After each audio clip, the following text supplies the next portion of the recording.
আপনি খেয়াল করেছেন যে আমি মনে হয় যে গত আপনার কয়েক মাসের মধ্যে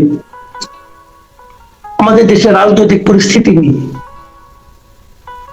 এতটা একটা অস্থির অথবা অনিশ্চয়তার মধ্যে বোধহয় আমাদের দেশ কখনো পড়েছে কিনা গত কয়েক মাসে আমার কাছে মনে পড়ে না। কারণ সব মিলিয়ে যেন কেমন একটা এলোমেলো ব্যাপার। এতদিন এক ধরনের আপনার টানাপোড়েন ছিল, নির্বাচন কবে হবে কি হবে না, টানাপোড়েন ছিল যে এনসিপি কি রাজনৈতিক দল হিসেবে দাঁড়াতে পারবে নাকি কারো কেয়ার অফে থাকবে। এক ধরনের টানাপোড়েন ছিল যে সাধারণ মানুষ কি তার জীবনযাপনকে আরো সহনীয় ভাবে পাবে কিনা সরকারের কাছ থেকে, এটা নিয়ে টানাপোড়েন ছিল। কিন্তু এখন যেন একটা অনিশ্চয়তা ভর করেছে। আমরা দেখেছি এই সরকারের সবচেয়ে যে দুটা স্তম্ভের উপর দাঁড়িয়েছিল, আমি যেটা পার্সোনালি মনে করি যে রাজনৈতিক দলগুলো তাকে নিরঙ্কুশ ভাবে সবাই তাকে সাপোর্ট দিচ্ছিল, সেখানেও যেন এক ধরনের টানাপোড়েন শুরু হয়েছে।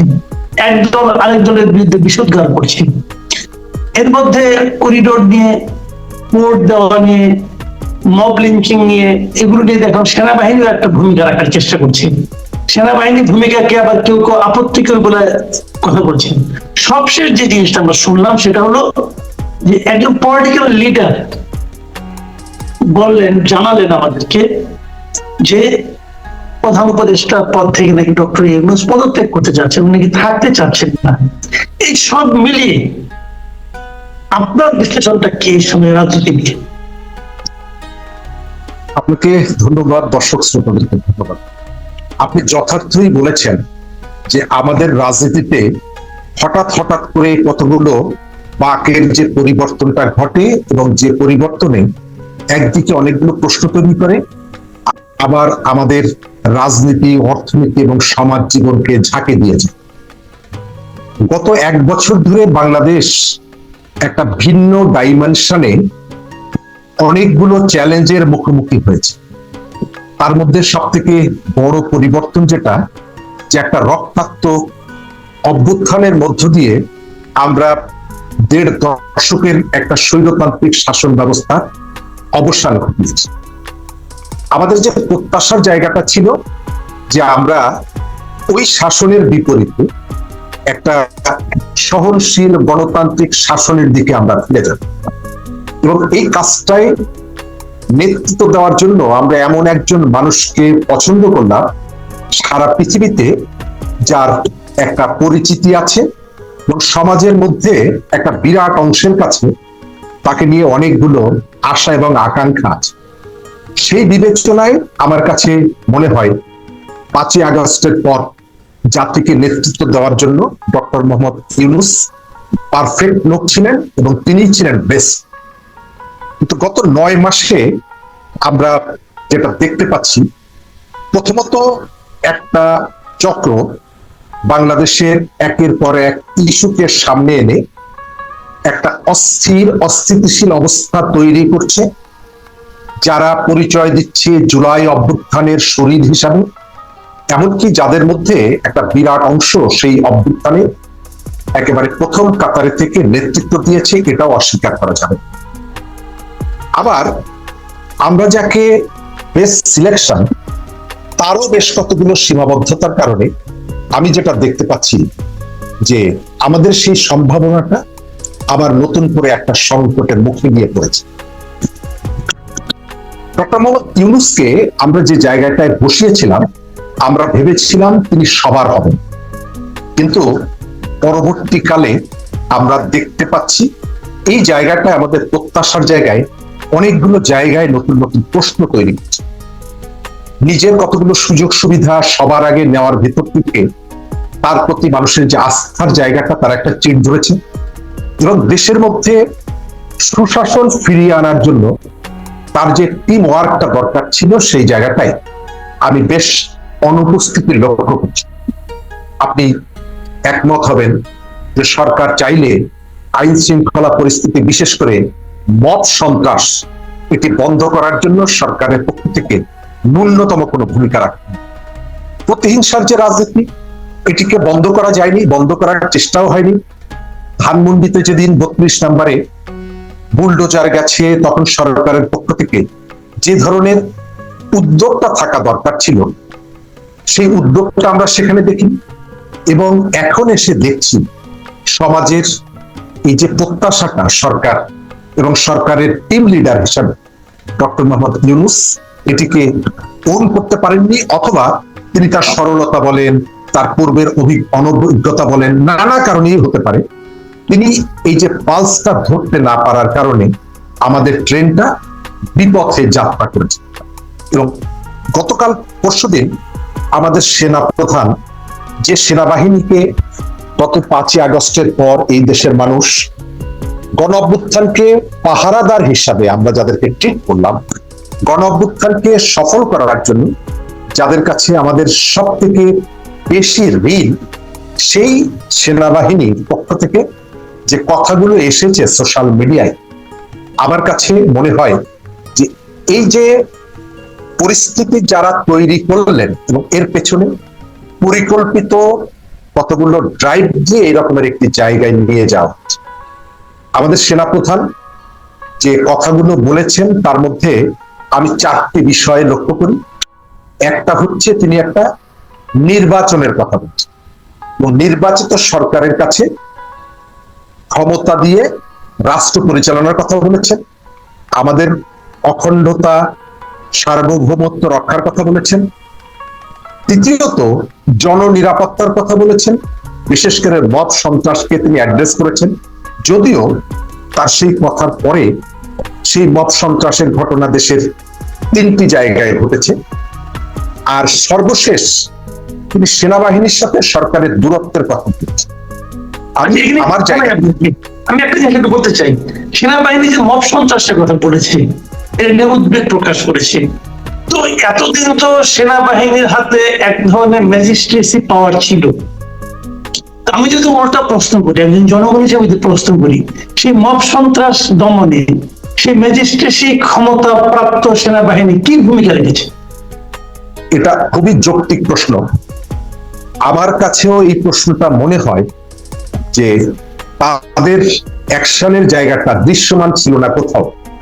শুধুমাত্র আপনাকে স্মরণ করিয়ে দেই, কলাবাগানে আওয়ামী লীগের এক নেতার ব্যবসা প্রতিষ্ঠানে যখন সমন্বয়ক পরিচয়ে একদল মানুষ গিয়ে সেখানে মব সন্ত্রাসের চেষ্টা করলেন, তাদেরকে গ্রেপ্তার করা হয়েছিল এবং শোনা যায় যে তাদের সঙ্গে আমাদের সেনাপ্রধানের একটা আত্মীয়তার সম্পর্ক ছিল, যে বাড়িটিতে এই সন্ত্রাসী কর্মকাণ্ডটা পরিচালিত করা হয়েছে। অর্থাৎ দেখা যাচ্ছে মব সন্ত্রাসের শিকার যারা, তাদের সোশ্যাল স্ট্যাটাসটা বিবেচনায় রেখে রাষ্ট্রের পক্ষ থেকে রিয়াকশনটা ব্যক্ত করা হয়েছে। তারপরেও আমি অন্তত এই জায়গাটায় ইতিবাচক দেখি যে মানুষের এই অসহায়ত্ব সেনাপ্রধানকে স্পর্শ করেছে, যেটা আমাদের প্রধান উপদেষ্টা অথবা আমাদের যিনি স্বরাষ্ট্র উপদেষ্টা অথবা আমাদের প্রভাবশালী উপদেষ্টা যারা, এই জায়গাগুলো তাদেরকে স্পর্শ করেনি, অথবা তারা ধরি মাছ নাসুই পানি এই ধরনের একটি প্রবণতা দেখিয়েছেন, যেটা আমাদের মাজারগুলোতে যে তাণ্ডব হয়েছে তারপরে রাষ্ট্রের পক্ষ থেকে যে উদ্যোগ গ্রহণ করা ছিল সেই উদ্যোগটা তারা নেয়নি। সিভিল ব্যুরোক্রেসি বলেন, মিলিটারি ব্যুরোক্রেসি বলেন, কেউ এই জায়গাটায় যথাযথ পদক্ষেপ না নেওয়ার কারণে তাদের সম্মিলিত ব্যর্থতার দায় এখন ডক্টর ইউনূসের কাঁধে গিয়ে যে এই ক্ষেত্রে আমি আরো একটা প্রশ্ন করি, এই ক্ষেত্রে আমাদের উপদেষ্টাদের ভূমিকা কি? কেউ আমি দেখলাম এর মধ্যে কোন উপদেষ্টা খুবই ইঙ্গিতপূর্ণ এবং আপত্তিকর কথা বলছেন। যেমন আমি একটা এক্সাম্পল দিয়ে বলি, যে আসিফ মোহাম্মদ সজীব ভুঁইয়া উনি একটা স্ট্যাটাস দিয়েছেন ফেসবুকে, তিনি লিখেছেন BAL নর্থ এবং দিল্লি জোটভুক্ত হয়ে যে কুমির ডেকে আনছেন তা আপনাদেরকেই খাবে। You are not one of them, just co-opted temporarily। আমাদের না আছে মরার ভয়, না আছে হারাবার কিছু, একমাত্র আফসোস গণতান্ত্রিক রূপান্তর আর এদেশের মানুষের ভাগ্য কোনটাই ইতিবাচক পথে যাবে না আর কি। স্বপ্ন দেখে স্বপ্ন ভঙ্গের কষ্টই বোধহয় এদেশের ভাগ্য। যোগ শেষের গুলো আধ্যাত্মিক কথা, কিন্তু প্রথম যে কথাটা আপনারা বলার চেষ্টা করলেন যে BAL নর্থ এবং দিল্লি, বোঝা যাচ্ছে নর্থ বলে উনি কি বোঝাচ্ছেন এটা তো বুঝতে কারো সমস্যা হচ্ছে না, উত্তর কি বোঝাচ্ছেন আপনি।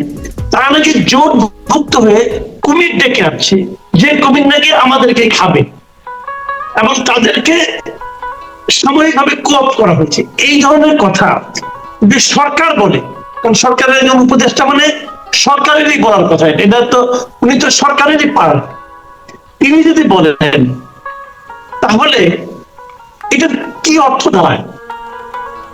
ধন্যবাদ। আমি সরকারের দুর্বলতাগুলো শুরুতেই বলেছি। এখানে গণতান্ত্রিক রূপান্তরের জন্য আমাদের যে টিম ওয়ার্কটা দরকার ছিল, আমি সেই টিম ওয়ার্কের অনুপস্থিতি দেখছি।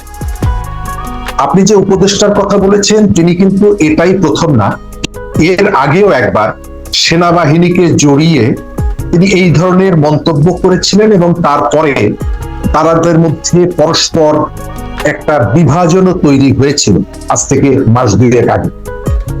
সরকারের দায়িত্বশীল জায়গা থেকে, সরকার তো আসলে শুধু কয়েকজন উপদেষ্টা না, একেবারে গ্রামের চৌকিদার থেকে সরকারের প্রধান উপদেষ্টা পর্যন্ত পুরো টিমটাই হচ্ছে সরকার, এবং রাষ্ট্র পরিচালনার জন্য তাদের সবার সহযোগিতাটা প্রয়োজন। তো দায়িত্বশীল জায়গা থেকে রাষ্ট্রের এক একটা অর্গানকে যখন আপনি অনবরতভাবে আসামির কাঠগড়ায় দাঁড় করাবেন, নিশ্চয়ই এই কাজটা বিরোধীরা করছে না, সরকারের ভেতর থেকে করা হচ্ছে। সুতরাং আনস্টেবল কোনো সিচুয়েশন যদি হয়, তাহলে তার রেসপন্সিবিলিটিটা সরকারের কাঁধে, উপদেষ্টাদের কাঁধে অবশ্যই যায়। আমি আমার জায়গা থেকে অনেকবার বলেছি, এই সরকারকে গত আগস্ট মাস থেকে এখন পর্যন্ত বিব্রতকর অবস্থায় ফেলার জন্য সব থেকে বড় ভূমিকা রেখেছে তার উপদেষ্টারা, সরকারের যে সুপার যে টিমটা আছে সেই টিমের সদস্যরা, এবং সরকারের কাছাকাছি যারা আছেন। আপনি খেয়াল করেছেন, সরকারের বিশেষ করে প্রধান উপদেষ্টার পার্সোনাল স্টাফরা রাজনৈতিক দল, রাজনৈতিক ব্যক্তিদের সম্পর্কে বিভিন্ন সময় যে ধরনের অবজ্ঞাসূলক কথাবার্তা বলেছেন এবং এখনো বলছেন, তার সাথে এই যে উপদেষ্টারা যে দায়িত্বহীন কথা বলছেন, এর ভেতর থেকে আমি মনে করি যে এখানে একটা দীর্ঘমেয়াদী রাজনৈতিক সংকট তৈরি করার জন্য যে একটা চেইন কাজ করছে। এদের কেউ কেউ বুঝে হোক না বুঝে হোক সেই চেইনের মধ্যে জড়িয়ে পড়েছে। সেনাপ্রধান যে 4টি বিষয় বলেছেন, এর মধ্যে আমি কোনো জায়গায় ভারতীয় আগ্রাসনের স্পেস তৈরি করার কিছু দেখছি না, আওয়ামী লীগকে স্পেস তৈরি করে দেওয়ার কোনো কিছু দেখছি না। কিন্তু গত দুদিন ধরে এই বিষয়টাই বলা হচ্ছে যে তারা ভারতীয় আগ্রাসনের একটা স্পেস তৈরি করে দিচ্ছে। আমি পরিষ্কার দেখতে পাচ্ছি যে আমাদের এখানে একটা নিরপেক্ষ নির্বাচনের প্রসঙ্গ যারাই তুলছে, তাদেরকে নানাভাবে পার্সোনালি তাদের বিরুদ্ধে একটা প্রোপাগান্ডা চালিয়ে, রাস্তায় মানুষকে উস্কে দিয়ে, এবং সর্বশেষ দেখা যাচ্ছে একটা পরিকল্পিত উদ্যোগ নিয়ে জনগণ এবং সেনাবাহিনীকে মুখোমুখি দাঁড় করিয়ে দেওয়ার একটা প্রবণতা আছে। এবং সেই প্রবণতার মধ্যে দেশের বাইরের থেকে কয়েকজন ইউটিউবার যেমনি যুক্ত আছে, দেশের ভেতরে বিশেষ করে সরকারের ভেতর থেকে একটি চেষ্টা আছে। আমি মনে করি এই দেশটা আমাদের দেশ, আমাদের সবাইকে মিলে আমরা যদি একটা স্টেবল জায়গায়, একটা স্থিতিশীল জায়গায় এই সমাজটা নিয়ে যেতে না পারি, তাহলে আমাদের জুলাই অভ্যুত্থান ব্যর্থ হয়ে যাবে। আমরা ঠিক চাই না আমাদের এই অভ্যুত্থানটা ব্যর্থ হয়ে যাবে। আরেকটা কথা, এই যে শেষ প্রশ্নটা করি আমি, যে আমরা কাউকে হঠাৎ করে দেখলাম যে মানে নাহিদ সাহেব বললেন যে প্রধান উপদেষ্টা পদত্যাগ করতে চাচ্ছেন, উনি পদত্যাগ করার মানে ইচ্ছা প্রকাশ করছেন, আকাঙ্ক্ষা প্রকাশ করেছেন, ওনাকে নাকি কেউ সহযোগিতা করছে না। আপনার কি মনে হয় রাজনৈতিক দলগুলোকে গত 9 মাসে প্রধান উপদেষ্টাকে সহযোগিতা করেনি, অথবা প্রধান উপদেষ্টাকে আসলে পদত্যাগ করার মতো বিব্রতকর অবস্থা উনি আছেন, অথবা প্রধান উপদেষ্টা যে পদত্যাগ করতে চাচ্ছেন এই তথ্যটা নাহিদ সাহেব যে বললেন, এটাও কি বিশ্বাসযোগ্য যে বললে উনি উনাকেই কেন বলবেন? প্রথম জায়গাটা হচ্ছে ডক্টর ইউনূসের বিষয়ে আমি শুরুতেই বলেছি যে আমাদের বেস্ট চয়েস, কিন্তু গত 9 মাসে তিনি তার প্রতি যে প্রত্যাশার জায়গাটা, সেই প্রত্যাশার জায়গাটাকে তিনি আমার ধারণা যথাযথভাবে অনুধাবন করতে পারেন, এবং অনুধাবন করতে না পারার কারণে তার সরকারের বেশ কতগুলো কাজ জনগণকে বিক্ষুব্ধ করেছে, জনগণের প্রত্যাশার অন্যদিকে নিয়ে গেছে। তিনি হয়তো অনুধাবন করতে পারছেন যে জনগণের প্রত্যাশার সাথে তার পারফরমেন্স অথবা তার টিমের পারফরমেন্সের মধ্যে একটা বিরাট ব্যবধান তৈরি হচ্ছে, এবং তার যে গ্রহণযোগ্যতা ছিল মানুষের কাছে, আমি ক্রমশই দেখছি সেই পারদটা অনেকটা নিচে নেমে এসেছে। সেকেন্ড জায়গাটা হচ্ছে, তিনি কেউকে না বলে নাহিদ ইসলামকে কেন বললেন? এটা খুবই ভ্যালিড একটা প্রশ্ন। নাহিদ ইসলামরা যেদিন তার সঙ্গে দেখা করলেন, তার আগের দিন তারা ইলেকশন কমিশনের সামনে একটা সমাবেশ করে 3 জন উপদেষ্টা পদত্যাগ চেয়েছেন। তার মধ্যে 2 জন উপদেষ্টা খুবই সিনিয়র, ডক্টর মোহাম্মদ ইউনূসের কলিগ, সব থেকে সিনিয়র উপদেষ্টাদের 2 জন, তাদেরকে বিএনপির অনুগত বললেন। আর তার পরের দিন তারা গিয়ে প্রধান উপদেষ্টার সাথে বৈঠক করলেন, অথচ প্রধান উপদেষ্টার বাড়ির সামনে বিএনপির ইশরাক হোসেন গত 5 দিন ধরে অপেক্ষা করছেন। তিনি হয়তো দেখা করার চেষ্টা করে ব্যর্থ হলেন। অর্থাৎ এই ঘটনাগুলো যখন অনবরতভাবে ঘটবে, তখন স্বাভাবিকভাবে আপনার কে যদি আমি বলি যে আপনি একটা কোনো স্পেসিফিক কোনো শক্তির প্রতি দুর্বলতা প্রদর্শন করছেন, অথবা লায়াবল, অথবা তাদের প্রতি আপনার একটা বিশেষ স্নেহ আছে, তখন কিন্তু আপনি আপনার গ্রহণযোগ্যতা হারিয়ে ফেলেন, আপনার ওই যে সবার হওয়ার যে সুযোগটা সেটা হারিয়ে ফেলেন। গত 2 দিন ধরে বিভিন্ন অ্যাঙ্গেল থেকে যেভাবে বলা হচ্ছে যে তিনি পদত্যাগের ইচ্ছা প্রকাশ করেছেন, এখন পর্যন্ত আমার কাছে মনে হয় যে এই তথ্যটি বিশ্বাস করার যৌক্তিক কারণ আছে। আজকে সকালেও তার একজন বিশেষ উপদেষ্টা সোশ্যাল মিডিয়ায় যে বার্তাটি দিয়েছেন এবং পরে সেটি মুছে ফেলেছেন, সেটিও প্রমাণ করে বা তথ্য দেয় যে এই যে খবরটি বেরিয়েছে, এই খবরটি সঠিক।